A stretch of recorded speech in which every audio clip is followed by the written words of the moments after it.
Hi, this is Miss Gonzalez. Now we're going to start going over how to factor polynomials by grouping. Factoring by grouping is usually done when we have 4 terms and the highest exponent is to the third power. So first step, like everything else, is to factor out your GCF. Next, what you want to do is cut that equation in half. Okay, so now what you're going to do is you're going to look at these two as two different types of problems. And you're going to factor out the GCF of the first half. So if you look at that, the smallest exponent will be what is in common, and so that's your GCF.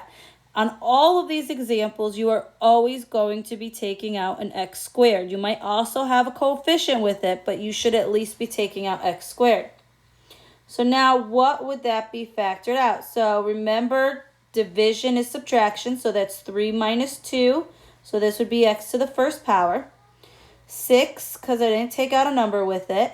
And then 2 minus 2 is 0, so there is no x on this. That's our first one. Now we go to the second half. What is the GCF of negative 5 and negative 30? That would be negative 5. So you could go and write that underneath if that helps you. Negative 5 divided by negative 5 is 1, so that's 1x. Negative 30 divided by negative 5 is a positive 6. The most important part of factoring by grouping is that these two should match. If they do not match, you did something wrong. If they do match, then you are all set to take that common factor, because that common factor is one of them. The other one is going to be the factor out front. So this is going to be x squared minus 5. And then you would see if either one of those could be factored further. They can't, so for now you are all done. Perfect. I'm going to move over and look at the next one. Pause the video and write this down and try it. Okay, so for those of you who tried it, check your answer with me. For those of you who didn't, well, we'll walk through and we'll see how we do. So first things you would look and see, is there a GCF on all of them? And you would say no. Next step, cut it in half and look, what is the GCF of 12 and 2? That would be 2. Remember how I told you an x squared always needs to come out of that first half. So 12, now we're going to write 2x squared underneath both of these so I can factor that out. 12 divided by 2 is 6. 3 minus 2 is 1, so that's x to the first. 2 divided by 2 is 1. And then the x squareds cancel. That's that first half.